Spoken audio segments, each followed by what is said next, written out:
სალამი მოგესალმებით ყველას, ვაგრძელებთ ჯონ მაკარტურის საუბრების ქართულ ენაზე ატვირთვას. ეს არის ბიბლიური კითხვები და პასუხები. ჩვენ ალბათ სამი კითხვა დაგვრჩა, რომ ეს მე-40 ნაწილი დავამთავროთ, რომელიც ჩაწერილი იქნა 1990 წლის 13 მაისს. ეს კითხვა პირველი ძალიან საინტერესოა, მე მგონი ამაზე არ ქონია ჩვენ შეჩერება, არ შეჩერებულვართ, მაგრამ შემდეგი არის უფრო კითხვა ბატონ ჯონისადმი პერსონალურად, რომ უბრალოდ მე იმას შესავალს გავაკეთებ, ჯონ მაკარტურს ყავს 4 შვილი, 2 ვაჟიშვილი და 2 ქალიშვილი. მე მაგალითად არ ვიცოდი, რომ 4 შვილი ვიცოდი, მეგონა 3 ვაჟიშვილი ყავდა და 1 ქალიშვილი მელისა, რომელსაც ხშირად ხმარობდა იყენებდა ხოლმე მის მელისას სახელს. მეგონი პატარა გოგონა მელისა არის და კიდე ყოლია მარსი. და რომელიც დაუქორწინებია ეხლა აქ 90 წელში და ამაზე იყო ეს შეკითხვა ზუსტად დასმული, რომ რას განიცდიდა და რას გძნობდა ჯონ მაკარტური, როცა ათხოვებდა და როცა ხელით მიიყვანა საკურთხეველთან. ეს იყო პერსონალური კითხვაც, ამ კითხვას მე ახლა არ გავყავი ცალკე და ერთად დავაკავშირე ეს ერთმანეთთან. როგორია ბიბლიური სტანდარტები გაუთხოვარი ქალისათვის. ჩვენ ვიცით ბიბლიაში არის ქალის მოდელი, განსაკუთრებით იგავების წიგნის 31 თავში ეს არის რაღაცა თქვარი ქრესტომათია, როგორი უნდა იყოს ქალის მოდელი. ასევე შემდეგ ახალ აღთქმაშიც არის ტიტესთან, 1 პეტრესთან და შეიძლება კიდე სხვაგან იყოს წერილებში, ახლა ეს ქალბატონი ამ წყაროებს ასახელებს მარტო, ახლა მე არ მახსენდება, შეიძლება ეს ეფესელებშიც იყოს, გალატელებში, შეიძლება კიდევ ტიმოთესთანაც იყოს მინიშნებები და კორინთელებშიც იყოს შეიძლება მინიშნებები ამაზე.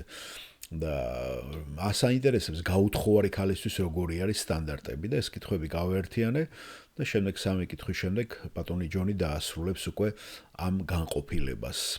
ეს იყო რაც ჩვენ დღეს მოვასწარით, იმიტომ რომ მეც ცოტა მომიწია რაღაცა სუბიექტური ფაქტორების გამო და მეტი ვერ ჩავწერე დღეს.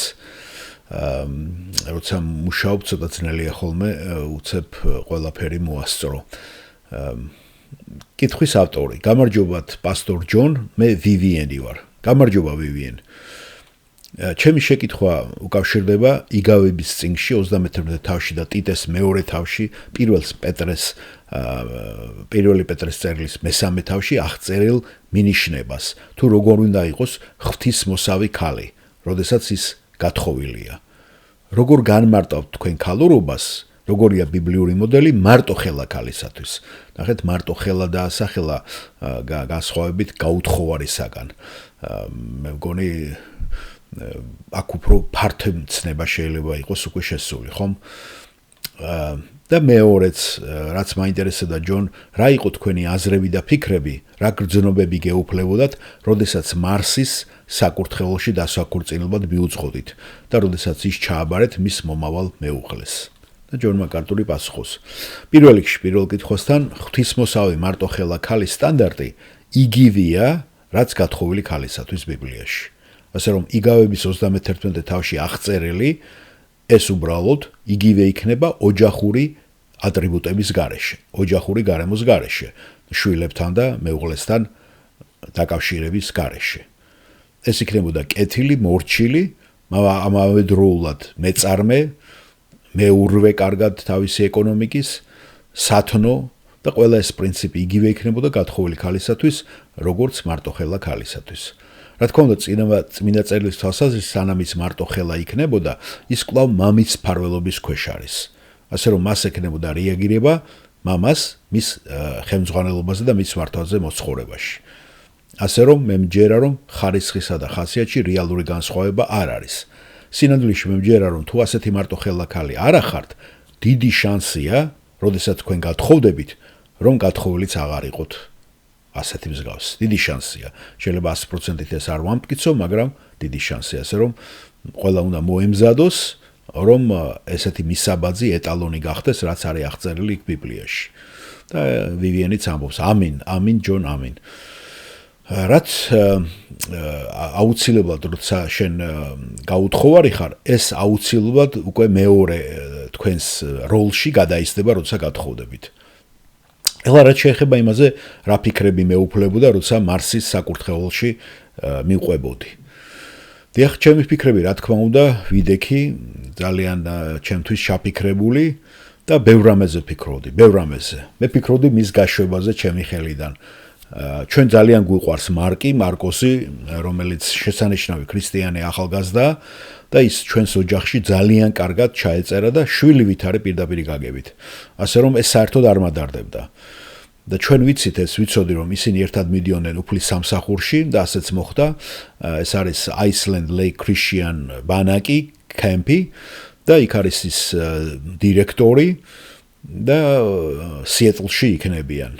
ამიტომ მთელი კვირის განმავლობაში ისინი ემსახურებიან იმ ადამიანებს, რომლებიც ამ ბანაკში იქნებიან, ასე ვთქვათ, წასულები. ასე რომ ეს არ მადარდებდა მე ამ კუთხით. მაგრამ რა შეეხება ჩემი ქალიშვილის გაცემაზე დაშორებასთან, ხომ? დაკარგვაზე, რა თქმა უნდა ფიქრობდი და ვაღიარებ, რომ ძალიან მიჭირს ეს. აქ მთელი ცხოვრება შენი ქალიშვილის წარმოიდგინეთ სიწმინდის დაცვაში ატარებდა, შემდეგ ერთ დღეს უნდა თქვა, აჰა, წაიყვანე და აძლევთ სხვას, ხომ? ეს კიდე მამისათვის მე მგონი ტრამული და ტრამატული არის. ამას ჩვენ ვერ გავექცევით და მეც მქონდა ასეთი ფიქრები. და რაზეც ვფიქრობდი დერეფანში შესვლისას, ჩვენ როდესაც მოგცეს მინიშნება რომ უნდა დაგვეწყო და წავსულიყავით, მარსი კართან უკან იდგა და მეც ვიდექი მასთან ერთად.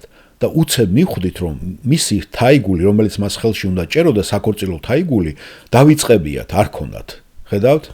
და უცებ მითხრა მარსიმ რომ მამე ყვავილები არ მაქვს. და როგორც კი ეს თქვა, მუსიკა ჩაერთო და ჩვენ უნდა წავსულიყავით. და ქორწილის დამდგმელი რეჟისორი მასპინძელი დებორა ვუდვორდი იყო, რაკეტასავით გაიქცა ტერასაზე და სადაც საქორწილო ოთახში იქ იყო ეს ყვავილები და თაიგული რო აიღო. და მარსი ამბობდა ჩქარა იჩქარე დებორა და განვიცდით ამას ძალიან. და საკმაოდ დაბნეულ მდგომარეობაში ვიყავით. და ჩვენ გვითხრეს რომ დაგჭირდებოდა ცოტათი ისეთი სიარული, რომელიც უფრო ჩქარი უნდა ყოფილიყო. ჩვენ კიდე ესე ქოშინით უცებ როდესაც დაბრუნდა დები უკან, ყვავილები იმას გვიქნა ესროლა პირდაპირ შორიდან და მარსიმ კლავში დაიჭირა. და ხელი მოკიდა უბრალოდ და გაიღიმა და თითქოს არაფერი და მუსიკასთან ერთად ჩვენც დავიწყეთ სიარული. და ეს ნიუანსი არავის არ შემჩნევია და არავინ არ იცოდა, გარდა მე, მარსისი და დებორასი. და ეს იყო ძალიან ამაღელვებელი ჩვენთვის.